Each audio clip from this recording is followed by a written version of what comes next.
Agora vamos ouvir a opinião do Hélio Beltrão, também chegando aqui conosco. Tudo bom, Hélio? Bom dia. Bom dia, Carol. Hélio, vamos lá. Temos 3 temas, então. Vamos começar com o pedido de prisão domiciliar para Jair Bolsonaro.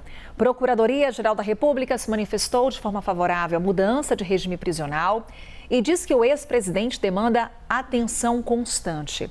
Esse é o 5º pedido feito pela defesa de Bolsonaro. Desta vez, Hélio, o cenário é outro. No momento em que o Supremo Tribunal Federal está em destaque, pressionado, decidir pela prisão domiciliar do ex-presidente poderia gerar qual efeito? Aliviaria essa pressão? Carol, não deve aliviar, não. Essa guinada do ministro Moraes tem muito mais a ver com o futuro dele do que com qualquer preocupação com a saúde do Bolsonaro. Eu falei aqui, algumas semanas atrás, que numa conjuntura de equilíbrio político, os governantes recebem apoio, recebem lealdade das elites. Eu estou falando elites políticas, econômicas, militares, religiosas, acadêmicas, etc. Em troca de quê? De prestígio, de recompensa política, de benesses. Então, no equilíbrio, as elites funcionam como uma espécie de porta-voz do poder, se contrapondo às críticas da população, reforçando o status quo. E aí o que acontece? O ministro Moraes está enfraquecido justamente porque ele perdeu o apoio das elites, que ele tinha 3 anos atrás, talvez, quando a pauta era tirar o Bolsonaro da política.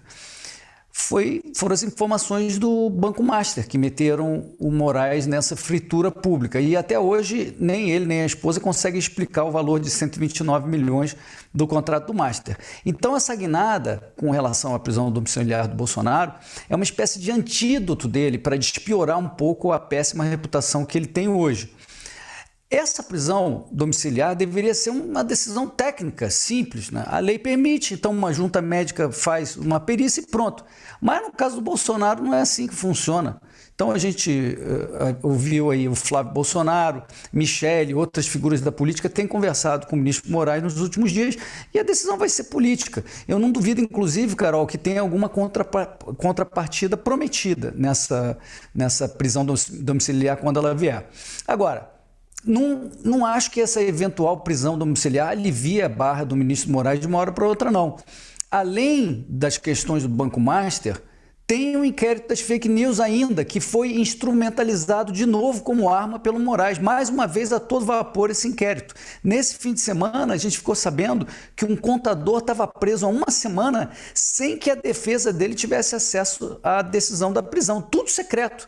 Esse tipo de inquisição não pode continuar. O inquérito das fake news precisa ser encerrado, Carol.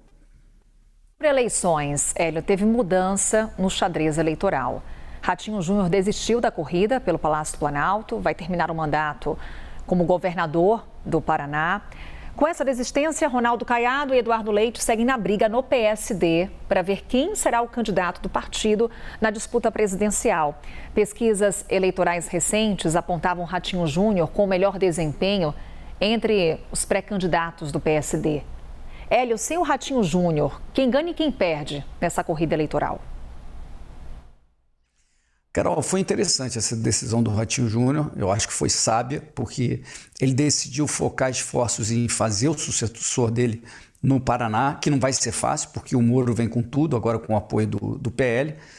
O Caiado também ganha com essa decisão, ele foi o primeiro a se declarar pré-candidato contra o PT, é o mais antigo representante da direita no jogo. Ele deve ser o candidato ideal para confrontar o Lula na campanha e depois provavelmente deve ficar com algum ministério do Flávio, agricultura ou segurança pública, algo assim. E como candidato ele vai ter palanque e ele vai ter apoio do PSD para ajudar também na campanha ao Senado da Gracinha, que é a esposa dele. O Caiado, ao contrário do Eduardo Leite, ele é direita puro sangue, ele não tem nada de terceira via, não. E, aliás, essa coisa de terceira via não colou e não tem como colar, está inclusive morrendo nas últimas eleições todas, desde 2014, só diminui. Todas as pesquisas vêm mostrando, Carol, a calcificação do eleitorado. Anti-Lula de um lado, anti-Bolsonaro do outro. É uma eleição guiada pela rejeição. E a rejeição do Lula é imbatível, é a maior numericamente falando, mas também é a mais antiga, a mais consolidada entre os políticos do Brasil. E vem crescendo muito nos jovens, nos eleitores independentes, que são muito importantes. Como eu já disse aqui, o Lula é uma ideia que não deu certo, é um produto que passou do prazo de validade.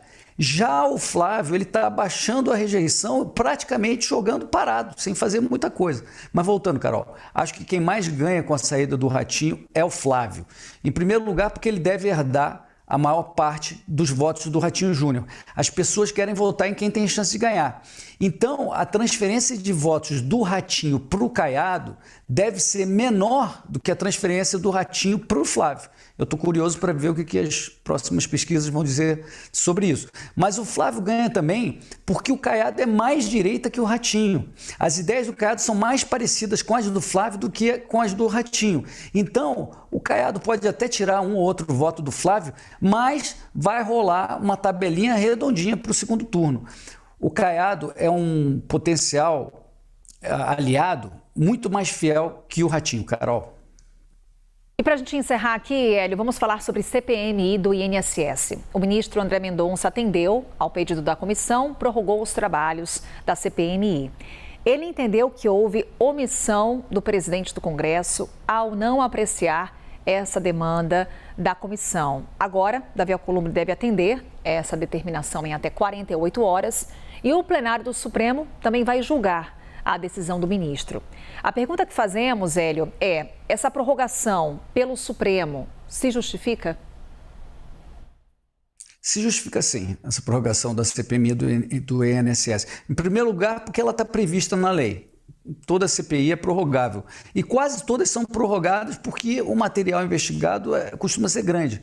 E essa CPMI do INSS, ela teve cancelamento de sessão, muitas sessões, porque muitos convidados e convocados acabaram não indo. Só que o presidente do Senado, Davi Alcolumbre, num abuso de poder, de desrespeito aos direitos da minoria, ele obstaculizou a prorrogação, que deveria ser automático. Se a CPMI considera que precisa de mais tempo, pronto. O presidente do Senado não deveria ter prerrogativa de ficar se metendo nisso. Então a decisão do ministro Mendonça foi certíssima.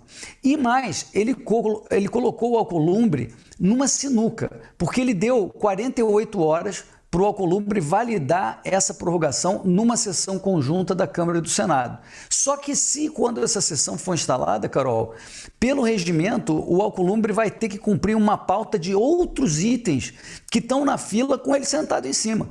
Eu estou falando do quê? Especialmente a instalação da CPMI do Banco Master, a derrubada também do veto do Lula à dosimetria. Ou seja, ao contrário do que setores da esquerda estão dizendo, não foi uma interferência no trabalho do Congresso, foi uma defesa do Congresso que vem sendo sabotada pelo presidente, pelo Alcolumbre. Percebe? É muito diferente de quando o Supremo revoga uma parte da lei, como por exemplo no caso do Marco Civil da Internet, ou quando o Supremo inventa um trecho novo de outra lei. Isso sim é interferência indevida, que agride a autonomia de poderes.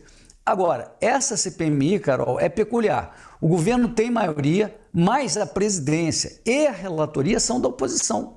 Mas como o governo tem maioria, ele consegue blindar o irmão do Lula, que é de uma das entidades que mais faturou com a roubalheira de aposentados. E blindou também o Lulinha, que tem ligação com o careca do INSS. A defesa já admitiu que eles viajaram juntos para o exterior. Mas o que rola por trás dessa amizade deles? O governo blindou. E vai continuar blindando. Então, na prática, os efeitos dessa prorrogação não vão ser jurídicos, mas vão ser políticos. A gente vai ter mais 120 dias de corrupção, de blindagem do Lula em evidência. Mesmo com blindagem, a mídia vai ser forte, Carol. Hélio Beltrão, trazendo aqui opinião para o CNN Novo Dia, para a programação da CNN Brasil. Hélio, obrigada. Até quinta-feira. Até quinta-feira.